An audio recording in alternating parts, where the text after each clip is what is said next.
10th Business Studies, lesson number 16, Fundamental Rights and Fundamental Duties. Fundamental basic, நம்மளோட basic rights, உரிமைகள், நம்ம basic duties, கடமைகள். உரிமை and கடமை, இதை பற்றி தான் இந்த லெசனில் நம்ம டிஸ்கஸ் பண்ணும்போது ரொம்ப முக்கியமான ஒரு விஷயம். 16.1 Meaning and importance of rights and duties. Rights and duties என்ன அதோட மீனிங்ஸ் பார்க்க போகிறோம். We often talk about rights, but do you know what does the term rights means? Rights are rules of interaction between people. They place constraints and obligation upon the action of the state and individual or group. For example, if one has right to life, this means that others do not have the liberty to kill him or her. Rights are defined as claims of an individual that are essential for development of his or her own self and that are recognized by society or states. These are legal, social, or ethical principles of freedom or entitlement, and are the fundamental normative rules about what is you allowed to people or owed to people according to some legal systems, social conventions, or ethical theory. Rights are often considered fundamental to civilization, being regarded as established pillar of society and culture. So simple சொல்ல போனா ரைட்ஸ்னா என்ன உரிமைகள். So உரிமைகள்னாக்கா இந்த உலகத்தில் பிறந்திருக்க ஒவ்வொரு உயிரினத்துக்கும் பார்த்தீங்கன்னாக்கா தான் வாழ்றதுக்கு உண்டான உரிமை இருக்கு. அப்படி வாழ்றதுக்கு உண்டான உரிமை இருக்குன்னு சொன்ன உடனே இன்னொரு விஷயம் வருது என்னன்னாக்கா மற்றவங்க இவங்களை கொல்றதுக்கு எந்த ஒரு உரிமையும் இல்லை அப்படிங்கிற ஒரு விஷயமும் இதுல வருது. இதுதான் அடிப்படையான உரிமை. ஸோ பேசிக்கா ஒரு உயிரினம் இருக்குனாங்க அதுக்கு வாழ்றதுக்கு உண்டான எல்லா தகுதிகளும் உரிமைகளும் கண்டிப்பா இருக்கு. அதை கொல்றதுக்கோ அப்போஸ் பண்றதுக்கோ யாருக்கும் எந்த ரைட்ஸும் கிடையாது. ஸோ இதுதான் இந்த இடத்துல ரைட்ஸுங்கிறது பேசிக்கான விஷயத்த சொல்லியிருக்காங்க. அதை நான் சிம்பிளாக சொல்லியிருக்கேன். Next, but rights have real meanings only if individual perform duties. A duty is something that someone is expected or required to do it. Parents, for example, have a duty to take care of their child. You have duties towards your parents. A teacher has a duty to educate students. In fact, rights or duties are two wheels on which the chariots of life moves forward smoothly. Life can become smoother if rights and duties go hand to hand and become complementary to each other. Rights are what we want others to do for us, whereas the duties are those acts which we should perform for others.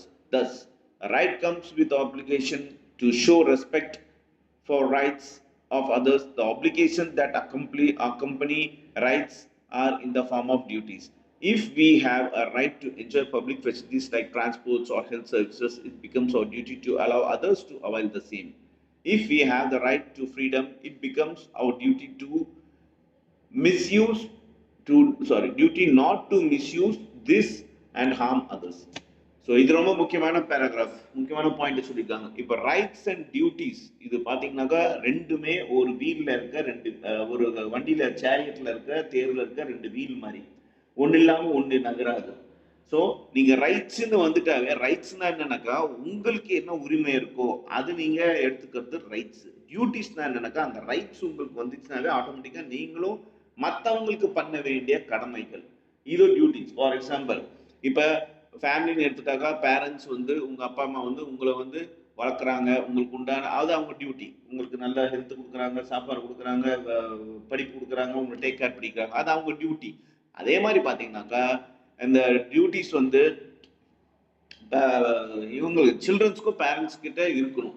So இது duties அப்படின்னு சொல்கிறாங்க. அதே ஒரு டீச்சரோட duty ஒரு ஸ்டூடெண்ட்டை நல்லா educate பண்ணணுன்ட்டு.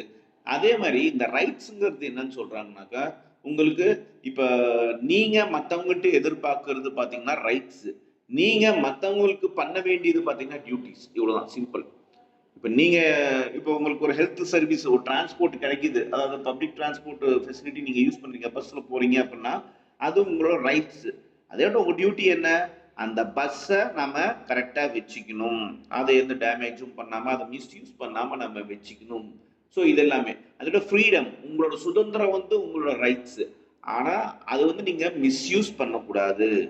அது duties கரெக்டா நாம அதுக்கு தகுந்த மாதிரி மெயின்டைன் பண்ணணும்.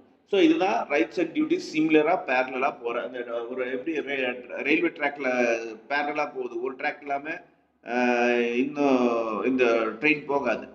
ஸோ 2 ட்ராக்கும் வேணும். 2 ட்ராக்கும் பேரலா தான் போகும். அதே மாதிரி தான் ரைட்ஸும் டியூட்டிஸும் பேரலா போற ஒரு விஷயம். 2ம் ரொம்ப முக்கியமான விஷயம் அப்படின்னு சொல்றாங்க.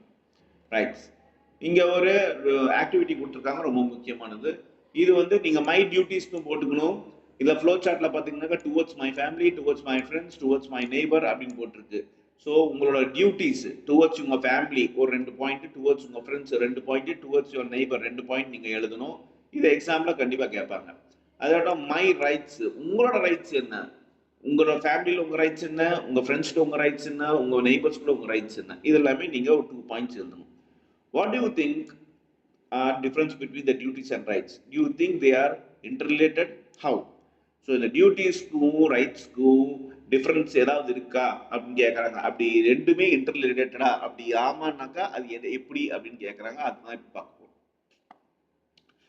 16.2 ஃபண்டமெண்டல் ரைட்ஸ். ஸோ பேசிக் ஃபண்டமெண்டல்னா பேசிக் ரைட்ஸ் உரிமைகள். As we have seen, rights are claims that are essential for the existence of development of individual and development of individual. In that sense, there will a long list of rights. Whereas all these are recognized by society, some of the most important rights are recognized by state and enshrined of constitutions. In the constitution, such rights are called fundamental rights. These rights are fundamental because of two reasons. First, these are mentioned in the constitution which guarantees them, and second, these are justificable, either enforceable through courts. Being justificable means that in case of their violation, the individual can approach court for the protection. If a government enacts a law that restricts any of these rights, it will be declared invalid by court. Such rights are provided in Part 3 of Indian Constitution. The Constitution guarantees 6 fundamental rights to Indian citizen as follows: right to equality, right to freedom, right against exploitation, right to freedom of religion, cultural and right education right, and right of constitution remedies. While these fundamental rights are universal, the Constitution provides for some exceptions and restrictions. So இந்த fundamental rights என்னன்னாக்கா பேசிக்காக ஒரு மனிதருக்கு தேவையான உரிமைகள், இருக்க வேண்டிய உரிமைகள். அதுதான் இதை யார் சொல்றாங்கனாக்கா நம்மளோட கவர்மெண்ட், அதாவது கான்ஸ்டிடியூஷன்ல எழுதப்பட்டிருக்கு, சொல்லப்பட்டிருக்கு. ஸோ ஒரு சொசைட்டில ஒருத்தருக்கு, ஒரு தனிப்பட்ட நபருக்கு என்னென்ன உரிமைகள் இருக்கு, என்னென்ன ரைட்ஸ், அதாவது உரிமைகள் இருக்குன்ட்டு நம்ம கான்ஸ்டிடியூஷன்லேயே போட்டிருக்கு. அதுல 6 வகையான ரைட்ஸ் இருக்கு அப்படின்னு சொல்றாங்க. இது பாத்தீங்கன்னாக்கா இது நம்ம பார்ட் 3 இந்தியன் கான்ஸ்டிடியூஷன்ல பார்ட் 3ல நமக்கு பாத்தீங்கன்னாக்கா இது டிக்ளேர் பண்ணப்பட்டிருக்கு. என்ன அப்படின்னாக்கா எல்லாத்துக்கும் ஈக்குவலா நம்ம மதிக்கணும், ரைட்ஸ் டு ஈக்குவாலிட்டி. அப்புறம் ரைட்ஸ் டு ஃப்ரீடம், எல்லாத்துக்கும் சுதந்திரங்கிறது ஒன்று இருக்கு. அப்புறம் ரைட்ஸ் அகெயின்ஸ்ட் எக்ஸ்ப்ளாய்டேஷன், எந்த ஒரு எக்ஸ்ப்ளாய்டேஷன் நடந்தாலும் அதுக்கு உண்டான உரிமை எல்லாத்துக்கும் இருக்கு. அப்புறம் ரிலீஜியன், அவங்கவுங்க மதத்துக்கு தகுந்த மாதிரி வாழ்றதுக்கு அவங்கவுங்களுக்கு உரிமை இருக்கு. அப்புறம் கல்ச்சுரல் அண்ட் எஜுகேஷனல் ரைட்ஸ், எல்லாத்துக்கும் கல்ச்சுரல் வந்து மெயின்டைன் பண்ற ரைட்ஸ் இருக்கு, அவங்கவுங்க கல்ச்சுரல். அதேட்டா எல்லாமே எல்லாத்துக்கும் பாத்தீங்கன்னா எஜுகேஷன் கண்டிப்பா கத்துக்கிற ஒரு ரைட்ஸ் இருக்கு. அதே பார்த்தீங்கன்னா rights to constitutional remedies. Constitutional ரெமெடிஸ்னாக்கா அவங்களுக்கு ஏதாவது சட்ட சிக்கல் இருந்துச்சுனாக்கா அதுல இருந்து அவங்களுக்கு தீர்வு கிடைக்கிறதுக்கு எல்லாத்துக்கும் உரிமை இருக்கு. ஸோ இந்த ஒரு 6 ரைட்ஸ் தான் நம்ம கான்ஸ்டியூஷன் பார்த்தீங்கன்னா, இந்தியன் கான்ஸ்டியூஷன் பார்த்தீங்கன்னாக்கா மக்களுக்கு, சிட்டிசன் ஆஃப் இந்தியாவுக்கு பார்த்தீங்கன்னாக்கா கேரண்டி பண்ணுது. ஸோ இந்தியாவில் நீங்கள் இருந்தீங்கன்னாக்கா இந்த 6 விஷயத்த கேரண்டி இருக்கு அப்படிங்கிற மாதிரி அவங்க சொல்லியிருக்காங்க. இதுதான் fundamental rights. Do you know? Originally, there were 7 fundamental rights in the Constitution. Beside above mentioned 6 rights, there was the right to property also. Since the right created a lot of problems in the way of attaining the goal of socialism and equity distribution of wealth, it was removed from the list of fundamental rights in 1978 by 44th Constitution Amendment. However, its decision does not mean that we do not have any right to acquire, hold, or dispose of properties. Citizens are still free to enjoy this right, but now it is just a legal right and not a fundamental right. So மொத்தம் பார்த்தீங்கன்னாக்கா 7 right ஆரம்பத்தில் இவங்க வச்சுருந்தாங்க நம்ம Indian கான்ஸ்டியூஷனில். அது 7வது என்னன்னாக்கா மேலே நம்ம படிச்சது இப்போ 6 ரைட்ஸ் தான். 7வது ரைட்ஸ் என்னன்னாக்கா ப்ராப்பர்ட்டி, ஃப்ரீடம் ஆஃப் ப்ராப்பர்ட்டி அப்படின்னு சொல்லுவாங்க. ஸோ ப்ராப்பர்ட்டியில் பார்த்தீங்கன்னாக்கா பங்கு இருக்குது அப்படிங்கிற மாதிரி ஒரு விஷயம் இருந்துச்சு. அது வந்து நிறைய ப்ராப்ளம்ஸ் கொடுத்ததுனால சொசைட்டியில் அது 1978 44th கான்ஸ்டியூஷன் அமெண்ட் பண்ணும்போது அந்த ரைட்ஸை 7வது ரைட்ஸை எடுத்துட்டாங்க. பட் இன்னைக்கும் சிட்டிசன் பார்த்தீங்கன்னாக்கா நம்ம இந்தியாவில் சொத்து வாங்குறாங்க, எங்க வேணாலும் வாங்குறாங்க, ஃப்ரீயாக தான் இருக்கிறாங்க. அது சட்டத்தில் தான் இல்லையே தவிர பட் அந்த ஃப்ரீடம் இன்னமும் இருக்கு அப்படின்னு சொல்றாங்க. 16.2.1 ரைட் டு ஈக்குவாலிட்டி. இப்போ ஒவ்வொரு ரைட்டும் பார்த்தீங்கன்னா நம்ம தனியா பார்க்க போறோம். Right to equality is very important in a society like ours. The purpose of this right is to establish the rule of law where all the citizens should be treated equal before the law. In the 5 provisions, it has 5 provisions, Article 14 to 18, to provide for equality before law or for the protection of law to all the person in India, and also to prohibit discrimination on the ground of religion, race, caste, sex and place of birth. So rights of ஈக்குவாலிட்டினாக்கா ஒரு சிம்பிளாக சொல்ல போனால் எல்லாத்துக்கும் எல்லா மூலமான சம உரிமை இருக்குது. அந்த சம உரிமை எதுலனாக்கா அதாவது ஆர்டிகல் 14லேருந்து 18 இந்த 5 ப்ரொவிஷன்லையும் என்ன சொல்கிறாங்கனாக்கா எல்லா இந்த லா பிரகாரம், இந்தியன் லா பிரகாரம் எல்லாத்துக்கும் பார்த்தீங்கன்னாக்கா மத சார்ந்த ரைட்ஸ் இருக்குது, உரிமை இருக்குது. இந்த ரேஸ்னாக்கா ஆர்ஐசி, இந்த ரேஸ் பொறுத்த வரைக்கும் என்னன்னா இனம் சார்ந்த ஒரு இது இருக்கு, ரைட்ஸ் இருக்கு. கேஸ்ட், ஜாதி சார்ந்த ஒரு ரைட்ஸ் இருக்கு. ஜெண்டர் சார்ந்த ஒரு ரைட்ஸ் இருக்கு. பிளேஸ் ஆஃப் பர்த், எந்த இடத்துல பிறந்திருக்கோங்கிற ஒரு விஷயத்துக்கும் ரைட்ஸ் இருக்கு அப்படின்னு சொல்றாங்க. இது சட்டத்திலேயே இருக்கு. ஆர்டிகல் 14 18 அது சொல்லியிருக்காங்க. நெக்ஸ்ட், ஈக்குவாலிட்டி பிஃபோர் லா, அதாவது சட்டத்துக்கு முன்னாடி எல்லாரும் equal. The Constitution guarantees that all citizens will be equal before law. It remains that everyone will be equal protected by law of the country. No person is above law. It means that if 2 persons commit the same crime, both of them will get the same punishment without any discrimination. So இங்கே என்ன சொல்கிறாங்கனாக்கா எல்லா மக்களும் சட்டத்துக்கு முன்னாடி ஒன்று தான். எல்லா மக்கள்லாம் இங்கே யாரும் சொல்கிறாங்க, இன்ஃப்ளூயன்ஸான பீப்புள் இருப்பாங்க, தட் இஸ் செலிபிரிட்டிஸ் இருப்பாங்க, பொலிட்டிஷியன்ஸ் இருப்பாங்க, பணக்காரங்க இருப்பாங்க, இண்டஸ்ட்ரியல்ஸ் இருப்பாங்க. இந்த மாதிரி எல்லாமே இன்ஃப்ளூயன்ஸ் பீப்புள்ஸும் சரி, சாதாரண புவரான மக்களும் இல்லை சமுதாயத்தில் சாதாரணமாக வாழ்கிற மிடில் கிளாஸ் மக்களும் எல்லாத்துக்கும் இந்த சட்டத்துக்கு முன்னாடி எல்லாரும் ஒன்று அப்படின்னு சொல்கிறாங்க. அது எந்த நடைமுறையில் இருக்குன்னு உங்களுக்கே தெரியும். இன்னைக்கு காலகட்டத்தில் நாளுக்கு நாள் பார்த்தீங்கன்னாக்கா என்ன நடக்குன்னு உங்களுக்கே தெரியும். ஸோ இது வந்து ஒரு லாவாக இருக்கு. ஈக்குவாலிட்டி பிஃபோர் லா எல்லாத்துக்கும் பார்த்தீங்கன்னாக்கா லா வந்து ஒரு சமமான விஷயம் அப்படின்ட்டு சொல்லியிருக்காங்க. Next, no discrimination on the basis of religious, race, caste, and sex and place of birth. The state cannot discriminate against a citizen on the basis of religion, race, caste, sex, and place of birth. This is necessary to bring about social equality. Every citizen of India has equal access to shop, restaurant, place of public entertainment, or in the use of wells, tanks, or roads without any discrimination. However, the state can make special provision or concession for women and children.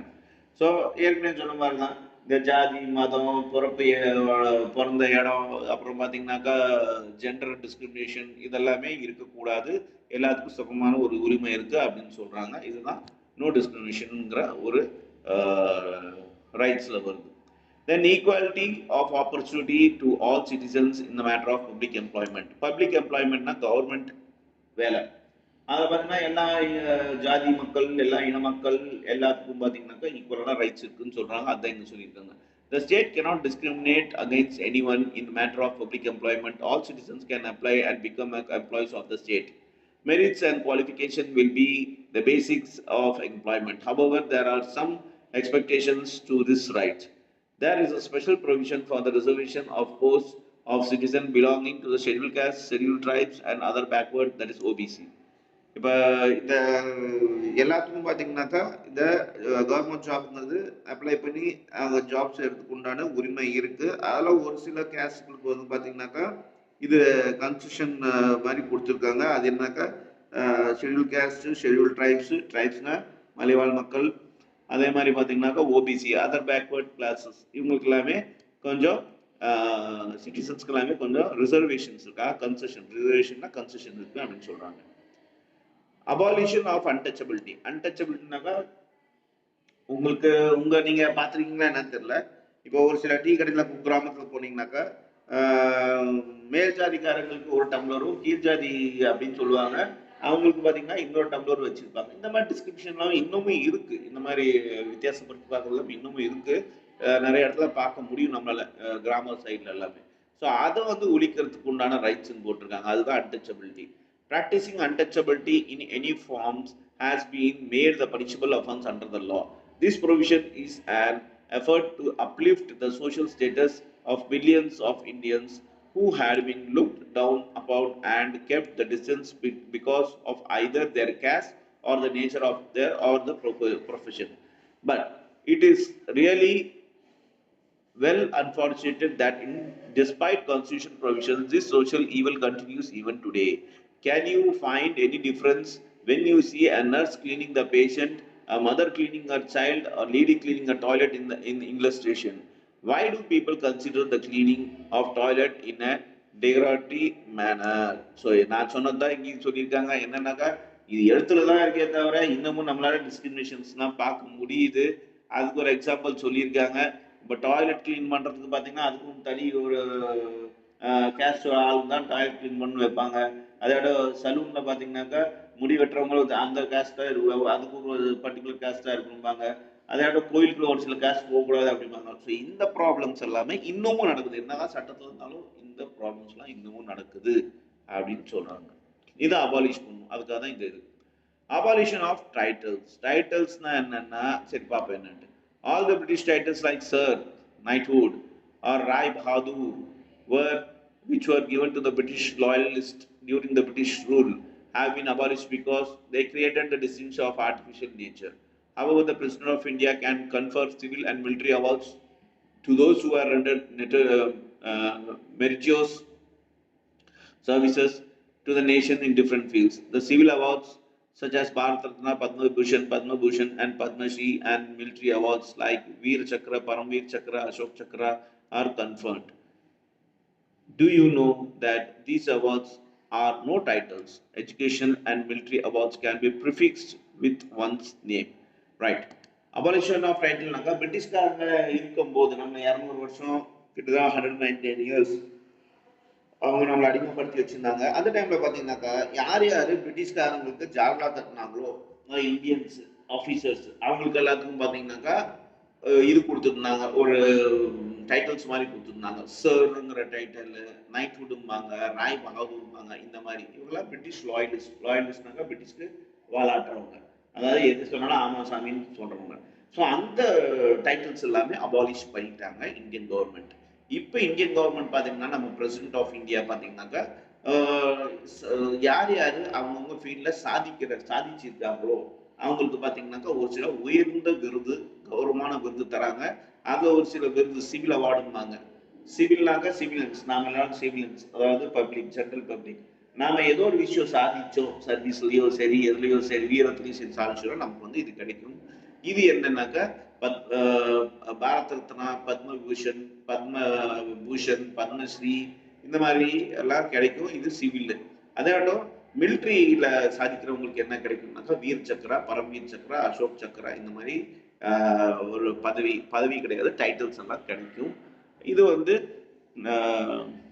என்ன சொல்றது, இதெல்லாம் titles கிடையாது. இது ஒருத்தங்களோட பேருக்கு முன்னாடி இந்த ப்ரிஃபிக்ஸா கூட இது வைக்கலாம் அப்படின்னு சொல்றாங்க. ஃபார் எக்ஸாம்பிள் இப்போ லேட்டஸ்டா பாத்தீங்கன்னாக்கா நடிகர் அஜித் அவருக்கு ஒரு விருது கொடுத்தாங்க. அப்புறம் மறைந்த இவர் காமெடி நடிகர் விவேக் அவருக்கும் இந்த விருதெல்லாம் கொடுத்தாங்க. ஸோ இதெல்லாம் பார்த்தீங்கன்னாக்கா அவங்க ஒரு விஷயத்துல சாதிச்சதுக்காக கொடுத்துருக்காங்க. ரைட். 16.2.2 rights to freedom. இப்போ இந்த ரைட்ஸ் டு ஃப்ரீடம் இதில் பார்த்தீங்கன்னாக்கா மொத்தம் 6 ஃப்ரீடம் இருக்குது. அதாவது ஆர்டிகல் 19 கான்ஸ்டியூஷன் பிரகாரம் பார்த்தீங்கன்னா ஆர்டிகல் 19லேருந்து ஆர்டிகல் 22 வரைக்கும் பார்த்தீங்கன்னாக்கா இதான் நீங்கள் படித்து பார்த்தீங்கன்னா தான் உங்களுக்கு புரியும். இதெல்லாம் தெரிஞ்சுக்கணும், இந்த எக்கனாமிக்ஸும் தெரிஞ்சுக்கணும், அதே மாதிரி லாஸும் தெரிஞ்சுக்கணும். அப்போ தான் நம்ம தெளிவாக இருப்போம். இந்த ஆர்டிகல்ஸ் 19லேருந்து 22 வரைக்கும் பார்த்தீங்கன்னாக்கா 6 ஃப்ரீடம்ஸ் இருக்குது. அது என்ன ஃப்ரீடம்னு இப்போ சுருக்கமாக சொல்லிடுறேன். அடுத்த வீடியோவில் இதை வந்து நம்ம எக்ஸ்பிளனேஷனும் பார்ப்போம். ஃபர்ஸ்ட் ஃப்ரீடம் பார்த்தீங்கன்னாக்கா freedom of speech and expression. நாம என்ன நினைக்கிறோமோ, நம்ம முதல்ல பேச்சு உரிமை நமக்கு இருக்கு. நம்ம என்ன நினைக்கிறோமோ அது சொல்றதுக்கு உண்டான எக்ஸ்பிரஷன் உரிமையும் நமக்கு இருக்கு. Freedom to assemble peaceful and without arms. நாம வந்து பீஸ்ஃபுல்லா நாம எங்கோ அசம்பிள் ஆகிறதுக்கு நமக்கு ஃப்ரீடம் இருக்கு, எந்த ஒரு வெப்பன்ஸ் இல்லாம, ஆர்ம்ஸ் இல்லாம. Freedom to form association and unions. நமக்கு வந்து உரிமை இருக்கு, நம்ம எந்த ஒரு யூனியனும் ஆரம்பிக்கலாம், இல்ல அசோசியேஷனும் ஆரம்பிக்கலாம். Freedom to move freely throughout the Indian territory. இந்தியாவுக்குள்ள எங்க வேணாலும் எப்போ வேணாலும் நம்ம ஃப்ரீயா டிராவல் பண்றதுக்கு உண்டான உரிமை நமக்கு இருக்கு. Freedom to reside and settle in any part of India. நம்ம இந்தியாவில் இருக்க எந்த பகுதியில் வேணாலும் வாழ்றதுக்கு, செட்டில் ஆகிறதுக்கு நமக்கு உரிமை இருக்கு. Freedom to practise any profession or to carry any occupation, trade or business. நாம இந்தியாவுக்குள்ள எந்த ஒரு ப்ரொஃபஷனும் பண்றதுக்கோ இல்லை ட்ரேடோ பிஸ்னஸ் பண்றதுக்கோ நமக்கு உரிமை இருக்கு அப்படின்னு சொல்றாங்க. இதுதான் அந்த 6 ரைட்ஸ் ஆஃப் ஃப்ரீடம். இதை பத்தி டீட்டெயிலா நாம அடுத்த செஷன்ல பார்க்கலாம்.